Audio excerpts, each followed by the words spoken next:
तो हमारा चल रहा था topic application of uniform circular motion, बराबर। उसमें तीन तीन एप्लीकेशन हो गए थे। कौन सा हो गया था? Vehicle along circular track, horizontal circular track. दूसरा था वेल और वॉल ऑफ डेथ, है ना, डेथ। और तीसरा था कौन सा? बैंकिंग ऑफ रोड, है ना। तो ये वाले तीन एप्लीकेशन हो गए थे हमारे। तो आज हम पढ़ेंगे चौथा एप्लीकेशन कोनिकल पेंडुलम का। ठीक है, तो सबसे पहले देखते हैं कि कोनिकल पेंडुलम क्या होता है। ठीक है, तो पेंडुलम मतलब क्या होता है सबसे पहले पढ़ेंगे, बाद में कोनिकल पेंडुलम पढ़ेंगे। पेंडुलम मतलब क्या होता है? इफ टीनी मास, टीनी मतलब बहुत छोटा, टीनी मास, इसको हम बोलेंगे बॉब। क्या बोलेंगे इसको? बॉब। इफ टीनी मास और बॉब, इसको ही, हाँ, इफ टीनी मास और Bob is connected to long flexible inextensible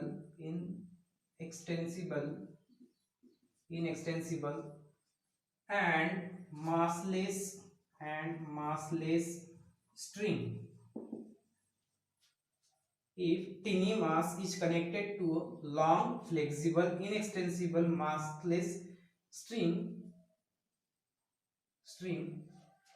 and it is attached to rigid support,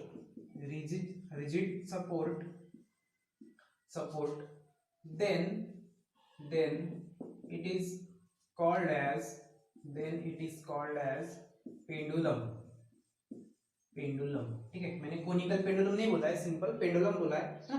तो पेंडुलम मतलब क्या होगा? देखो, अगर मैं एक छोटा सा मास लेता हूँ, टिनी मास, जिसको हम बॉब बोलेंगे। क्या बोलेंगे इसको? बॉब। इस बॉब को अगर मैं स्ट्रिंग से कनेक्ट करता हूँ, किससे करता हूँ? स्ट्रिंग से।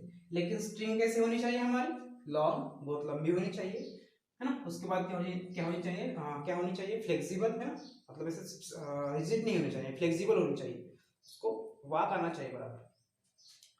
उसके बाद इनएक्सटेंसिबल होना चाहिए। इनएक्सटेंसिबल मतलब क्या होता है कि इसका जो लेंथ है खींचने के बाद नहीं बढ़े ना। अगर यहाँ पे मैं मास लगा रहा हूँ तो क्या हो जाएगा, है ना, ये मास की वजह से थोड़ा मतलब इसमें क्या बोलेंगे, टेंशन आएगा। तो टेंशन की वजह से ये थोड़ी लंबी हो सकती है, लेकिन हमें क्या अज्यूम करना है कि जो स्ट्रिंग है हमारा, ये क्या है? इनएक्सटेंसिबल, मतलब लंबा न होने वाला। ठीक है, उसके बाद क्या होना चाहिए? मासलेस होना चाहिए। ये अजम्पशन है, ठीक है। एक्चुअल में तो स्ट्रिंग का मास रहेगा, है कि नहीं, लेकिन हमें क्या कंसीडर करना है? ये जो स्ट्रिंग है इसका मास क्या करना है? निग्लेक्ट करना है। मतलब क्या करना है? ये जो स्ट्रिंग है ये क्या है? मासलेस है ना। और मैं क्या करूंगा? इस स्ट्रिंग को और इस बॉब को किससे अटैच करूंगा? एक सपोर्ट से, रिजिड सपोर्ट से। तब जाके मैं इस अरेंजमेंट को बोलूंगा पेंडुलम। क्या बोलूंगा इसको मैं? पेंडुलम। ठीक है, अगर मैं पेंडुलम को क्या करता हूं? ऐसे ऑसिलेट करता हूं, मतलब सोचो कि ऐसे पेंडुलम पकड़ा मैंने, ऐसे ऑसिलेट किया, मतलब ऐसे ऑसिलेट किया, तब जाके ये बन जाएगा सिंपल पेंडुलम। क्या बन जाएंगे? इसको क्या बोलेंगे हम? Simple pendulum. इफ बॉब और tiny mass is oscillate in one plane ना, एक प्लेन में अगर मैं इसको ऑसिलेट करूंगा ऐसे, तो इसको मैं बोलूंगा सिंपल पेंडुलम। क्या बोलूंगा इसको मैं? सिंपल पेंडुलम, है ना। सिंपल पेंडुलम है नहीं आपको, तो बाद में है दूसरे चैप्टर में। अगर, है ना, इसको क्या बोलेंगे हम? Simple pendulum. if bob is revolved in horizontal circle, then it described cone, है ना। से अच्छा राइट सर्कुलर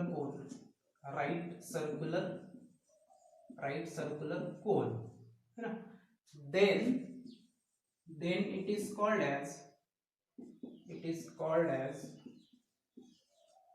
conical pendulum। ठीक है, सबसे पहली बात, पेंडुलम मतलब क्या हो जाएगा? एक स्ट्रिंग से, एक लॉन्ग स्ट्रिंग से, long flexible inextensible massless string को मैं ये बॉब को अटैच करूंगा, है ना, इसको रिजिड सपोर्ट को अटैच करूंगा, बाद में ये क्या बन जाएगा, पेंडुलम। अगर इसी पेंडुलम को मैं ऐसे सर्कुलर इस बॉब को मैं ऐसे हॉरिजॉन्टल सर्कल में घुमाता हूँ तो जो स्ट्रिंग रहता है वो एक क्या बोलेंगे, कोन डिस्क्राइब करता है। क्या डिस्क्राइब करता है, कोन। तो इस कोन, जब एक कोन बनाएगा तब जाके हम इसको बोलेंगे सिंपल पेंडुलम। सिंपल सी बात है। सोचो कि ये मास, ये बॉब है, ये वाला स्ट्रिंग है, ये फ्लेक्सिबल स्ट्रिंग, सोचो बहुत लंबा स्ट्रिंग है ये, है ना। तो मैं क्या करता हूँ, इस बॉब को या फिर इस पेंडुलम को, ये पेंडुलम हो गया है ना, ये रिजिड सपोर्ट हो गया, इस पेंडुलम को मैं ऐसे घुमाता हूँ सर्कल में, देखो घुमा रहा हूँ सर्कल में, हॉरिजॉन्टल सर्कल में। तो ये क्या कर रहा है, देखो इससे कोन बना रहा है, बनाया कि नहीं, कोन, है ना। तो इस जब एक कोन बनाएगा, जब क्या करेगा, एक बॉब जो है या फिर ये जो स्ट्रिंग है, जब एक कोन बनाएगा तब जाके हम इसको क्या बोलेंगे, कोनिकल पेंडुलम। क्या होता है ये, समझ में आया, कोनिकल पेंडुलम। सिंपल क्या करना है हमें, पेंडुलम को हॉरिजॉन्टल सर्कल में घुमाना है, तब जाके वो क्या डिस्क्राइब करेगा, कोन डिस्क्राइब करेगा। और जब ऐसा करेगा तो हम उसको क्या बोलेंगे, कोनिकल पेंडुलम। तो ये होता है कोनिकल पेंडुलम। तो एक मार्क के लिए पूछ सकता है व्हाट इज कोनिकल पेंडुलम, तो आपको एक मतलब इतना लिखना होगा, मैंने लिख के दिया है वहां पे डेफिनेशन नोट्स में।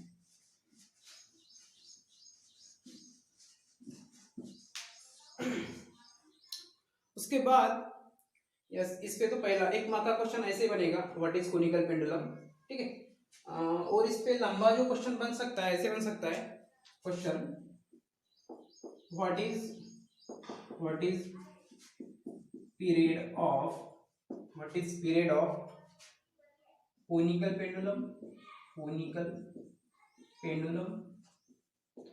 and obtain an expression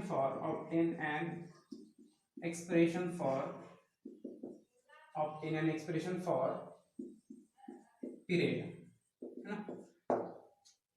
period of conical pendulum मतलब क्या हो गया, क्या होगा, और उसके लिए हमें क्या निकालना होगा, एक्सप्रेशन निकालना होगा। तो ये 3 मार्क का क्वेश्चन पूछ सकता है ना?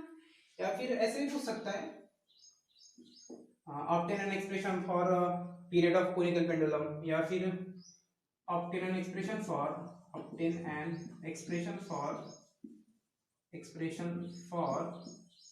frequency of conical pendulum, है ना, conical pendulum। तो इसका दोनों का आंसर सेम ही है, इसका थोड़ा एक स्टेप बढ़ जाएगा, है ना। तो इसका आंसर क्या हो जाएगा, सेम हो जाएगा, ठीक है। तो इस तरीके से क्वेश्चन पूछेगा आपको, तो आपको कैसे डिराइव करना है मैं बताता हूँ। सबसे पहले तो क्वेश्चन अच्छे से पढ़ना, ये आपकी जिम्मेदारी है ना। जब तक के क्वेश्चन अच्छे से नहीं पढ़ोगे तो आंसर भी बराबर नहीं लिख पाओगे। तो क्वेश्चन लिखना सबसे इंपॉर्टेंट है। तो हमें क्या करना है, सबसे पहले तो question, what is period of conical pendulum. तो पीरियड ऑफ कोनिकल पेंडुलम मतलब क्या होगा, the time taken by conical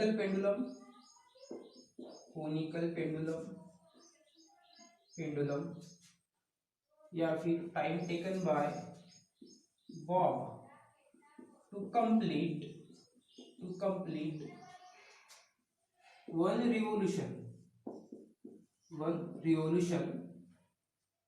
is known as time period of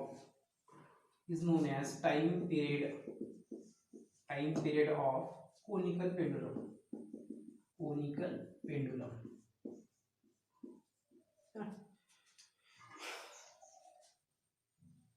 सोचो ये बॉब है ना, तो टाइम पीरियड मतलब क्या होगा कि ये जो दिख रहा है आपको बॉब ऐसे घूमेगा हॉरिजॉन्टल सर्कल में, बराबर की। तो एक रिवॉल्यूशन कंप्लीट करने में, सोचो कि यहाँ से निकला वापस यहाँ पे आ गया, मतलब क्या हो गया, एक रिवॉल्यूशन हो गया। तो इस एक रिवॉल्यूशन को कंप्लीट करने में इसको कितना टाइम लगेगा, उस टाइम को हम क्या बोलेंगे, time period of conical pendulum, ठीक है। तो बड़ा सिंपल डेफिनेशन है, time taken by bob to complete one revolution, okay. हम एक्सप्रेशन देखेंगे, expression for what, period of conical pendulum. Expression कैसे निकालेंगे, देखो सबसे पहले कंसीडर करेंगे, consider a conical pendulum revolving in horizontal circle, ठीक है। Consider a conical pendulum revolving in a horizontal circle, let m mass of bob, conical pendulum में Bob रहेगा, m मतलब हो जाएगा उसका मास। उसके बाद r रेडियस ऑफ सर्कल, है ना, जब सर्कुलर मोशन होगा उसका, है ना, सर्कल कंप्लीट करेगा तो उसका कुछ रेडियस रहेगा, r मतलब हो जाएगा उसका रेडियस। एल बोलता हूं मैं लेंथ ऑफ स्ट्रिंग, क्या बोलते हैं इसको मैं, लेंथ ऑफ स्ट्रिंग।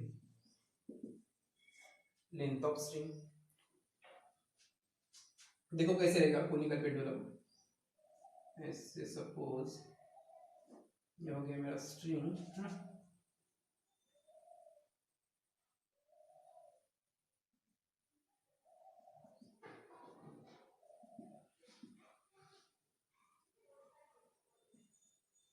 ये हो गया मेरा सर्कल। सोचिए कि अभी जो ऐसा है ये वाला हो गया बॉब, स्ट्रेट लाइन, ठीक है।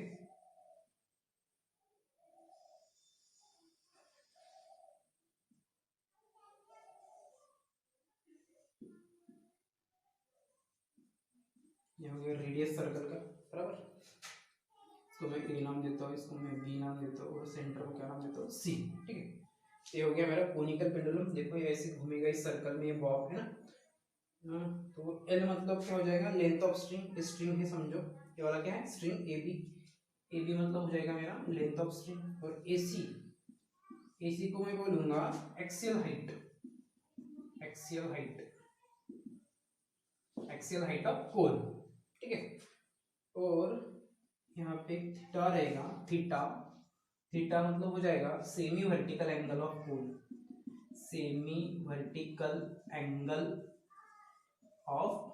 कोन, ऐसा कोन रहता है, इसको हम वर्टिकल एंगल बोलते हैं, है? इसका आधा मतलब क्या हो जाएगा, सेमी वर्टिकल एंगल। बड़ा सिंपल है। तो हमने क्या क्या कंसीडर किया, देखो सबसे पहले कंसीडर किया कि एक कोनिकल पेंडुलम में जो कि हॉरिजॉन्टल सर्कल में घूम रहा है, m मास ऑफ बॉब है, r जिस सर्कल में घूम रहा है उसका रेडियस है, l मतलब क्या हो जाएगा, लेंथ ऑफ स्ट्रिंग, मतलब ये इस केस में क्या हो जाएगा ab। उसके बाद ac मतलब हो जाएगा एक्सियल हाइट, थीटा मतलब हो जाएगा semi vertical angle of the cone, ठीक है।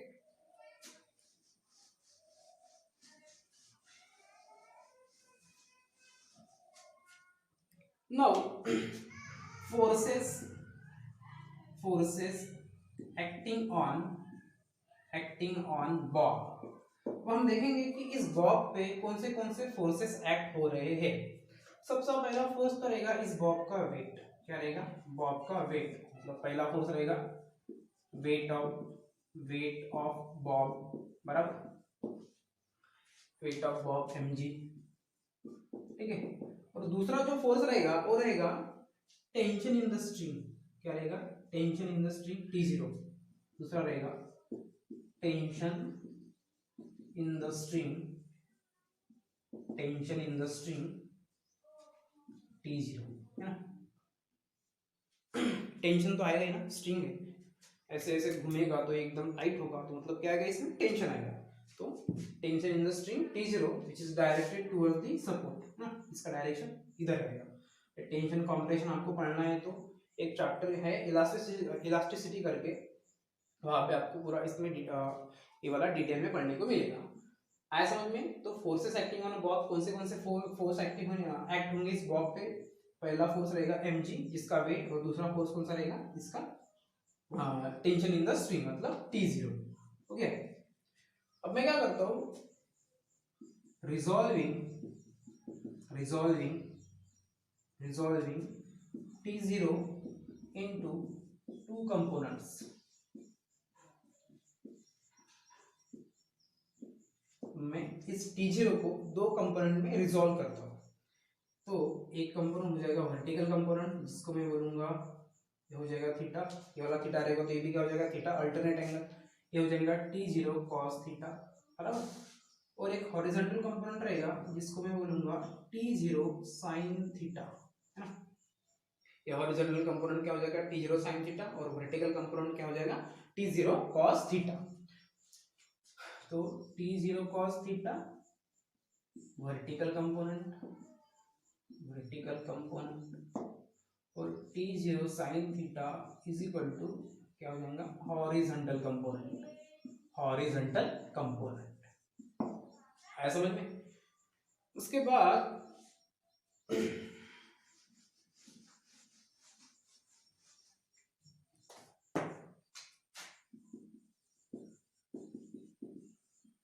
डायग्राम में देखो वेट को कौन बैलेंस कर रहा है ना, वेट के अपोजिट डायरेक्शन में कौन सा फोर्स है देखो T0 cos थीटा, मतलब weight of Bob balanced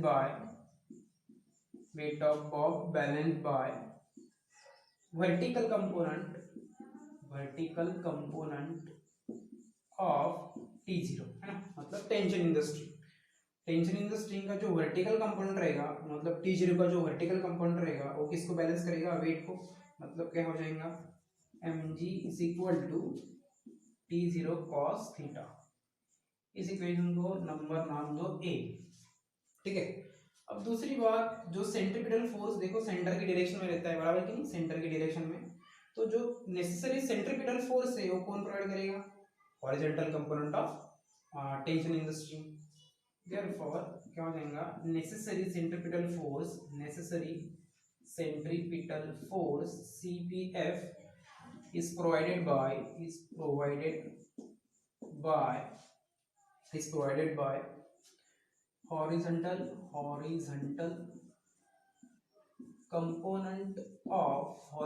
component of tension in the string T0। मतलब क्या हो जाएगा m v square upon r या फिर m r omega square is equal to क्या हो जाएगा मेरा T0 साइन थीटा। इसको इक्वेशन नंबर बी नाम दो, ठीक है। मैं इसको अलग तरीके से भी बोल सकता हूँ, necessary centripetal force is provided by horizontal component, और इसको भी ऐसे बोल सकता हूँ मैं, है ना, सेंट्रीपिटल फोर्स सेंटर के डायरेक्शन में रहता है ना, एक सेंट्रीफ्यूगल फोर्स रहता है, बराबर कि नहीं, वो आउटवर्ड डायरेक्शन में रहता है, ये क्या हो जाएगा सेंट्रीफ्यूगल फोर्स। तो मैं इसको अलग तरीके से लिख सकता हूँ, सेंट्रीफ्यूगल फोर्स इज बैलेंस्ड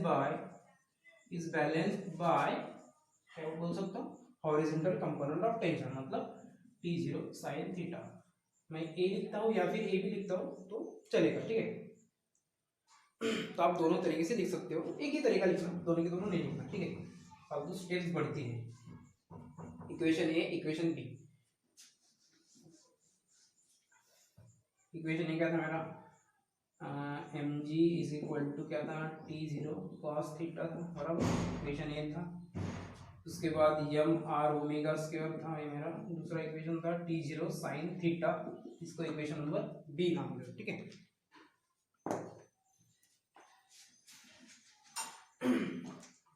मैं क्या करता हूँ अभी, इक्वेशन बी को इक्वेशन ए से डिवाइड करता हूँ, तो मुझे क्या मिल जाएगा देखो बरा, ओमेगा स्क्वायर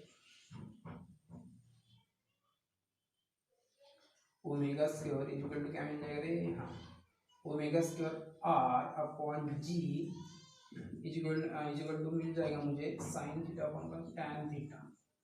तो यहाँ पे इसको ऐसे लिख दो sine theta upon cos theta, है ना, मिल जाएगा। इसको डिवाइड करके देखना कितना मिल जाएगा आपको। देयरफॉर ओमेगा स्क्वायर मतलब हो जाएगा मेरा g sine theta upon r cos theta, ठीक है। ये वाला इक्वेशन बराबर ध्यान में रखो, omega square is equal to g sine theta upon r cos theta. Omega मतलब हो जाएगा इसका एंगुलर स्पीड, क्या हो जाएगा इसका एंगुलर स्पीड। अब हमें पता है, क्या पता है,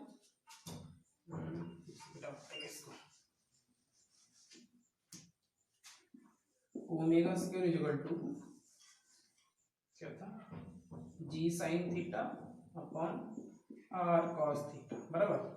हमें पता है if t is time period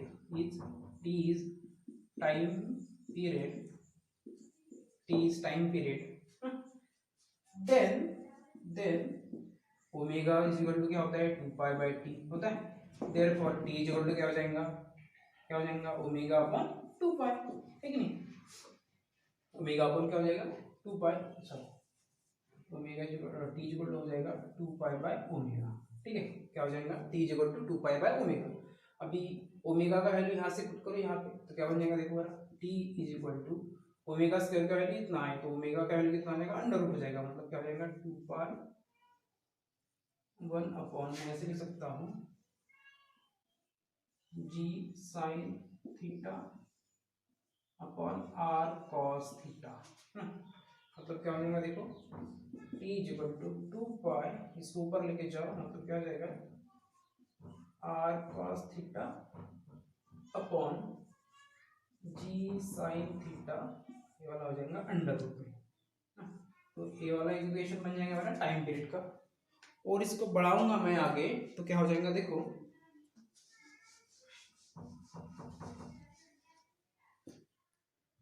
इस ट्रायंगल में देखो कौन सा triangle, in triangle ABC triangle में देखो ये वाला थीटा है, इसको मैं बाहर निकाल लेता हूँ, ये थीटा है समझो, ये वाला ये इसके बी है सी है ना, ये आर है, ये वाला रेडियस है बराबर, और ये क्या है एल है ना, ये भी मतलब क्या है एल, लेंथ ऑफ स्ट्रिंग।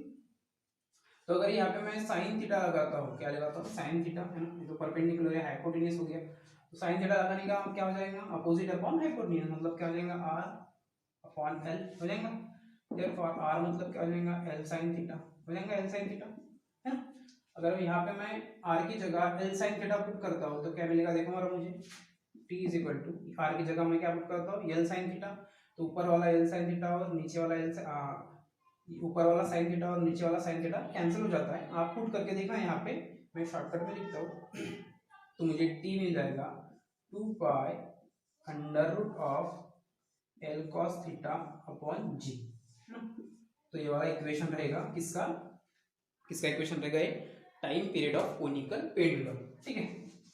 ये हो जाएगा मेरा equation time period of conical pendulum, t is equal to 2 pi upon l cos theta upon ji.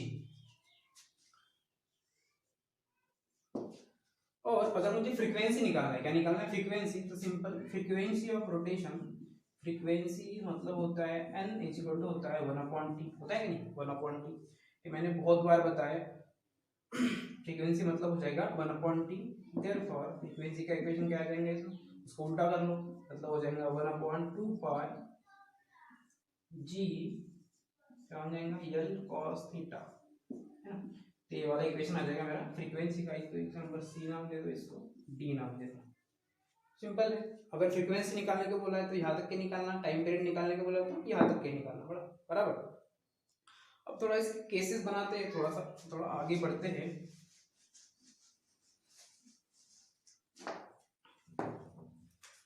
Time period का इक्वेशन कहता है मेरा 2 pi l cos theta, l cos theta upon कहता है जी, बराबर कि नहीं। तो अगर मैं क्या करता हूँ एल को कांस्टेंट रखता हूँ, जी तो कांस्टेंट ही है कि नहीं, और 2 पाई भी क्या रहेगा कांस्टेंट रहेगा, तो जो टी है इस पे डिपेंड करेगा कॉस थीटा पे, बराबर की नहीं।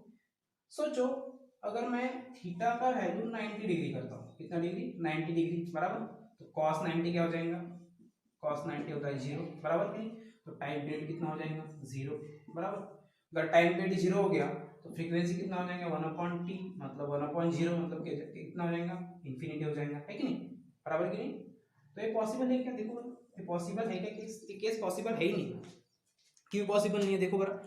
अगर मैं ये वाला सपोज पहले ऐसा है, बाद में कोनिकल पेंडुलम हो गया है, ऐसा सोचो कि एक्सियल हाइट है, ये वाला है ऐसा, ये वाला थीटा है समझो, है ना, ये थीटा है ऐसे समझो, ये थीटा है। अगर मैं इसका 90 डिग्री एंगल बनाता हूँ, 90 डिग्री एंगल बनाता हूँ और इसको हॉरिजॉन्टल सर्कल में ऐसे घुमाता हूँ, तो कोनिकल पेंडुलम बनेगा क्या, नहीं बनेगा। तो वाला केस पॉसिबल है क्या, नहीं, है ना। तो कोनिकल पेंडुलम बनने के लिए जो थीटा का वैल्यू होना चाहिए वो क्या होना चाहिए, लेस देन 90 डिग्री, क्या होना चाहिए लेस देन 90 डिग्री, तब जाके क्या बनेगा मेरा कोनिकल पेंडुलम। अगर theta is equal to 90 degree रहेगा तो मेरा टाइम पीरियड 0 हो जाएगा और फ्रीक्वेंसी क्या हो जाएगा इन्फिनिटी हो जाएगा, और जो उसके बाद इसका जो काइनेटिक एनर्जी रहेगा वो भी इनफाइनाइट होता है, मैंने वहां पे लिखा है, ठीक है। एक मेरा इक्वेशन बी करके था, उधर था mg is equal to t0 cos theta, equation number B था, इसके पहले निकाला था हमने। यहाँ से मैं टेंशन इन द स्ट्रिंग निकाल सकता हूँ। टेंशन इन द स्ट्रिंग में मतलब क्या है मेरा T0, तो T0 इक्वल टू क्या हो जाएगा देखो mg अपॉन cos थीटा। तो इसको इक्वेशन नंबर ई नाम करके दे दो। आपको इक्वेशन ये वाला ध्यान में रखना है, टाइम पीरियड का फार्मूला ध्यान में रखना है और किसका, फ्रीक्वेंसी का। तो ये वाला एप्लीकेशन हो गया यूसीएम का। कौन सा एप्लीकेशन, कोनिकल पेंडुलम का, ना चारों के चारों एप्लीकेशन हो गए थे, हो गए हैं। इसके बाद में अगले क्लास से हम वर्टिकल सर्कुलर मोशन स्टार्ट करेंगे।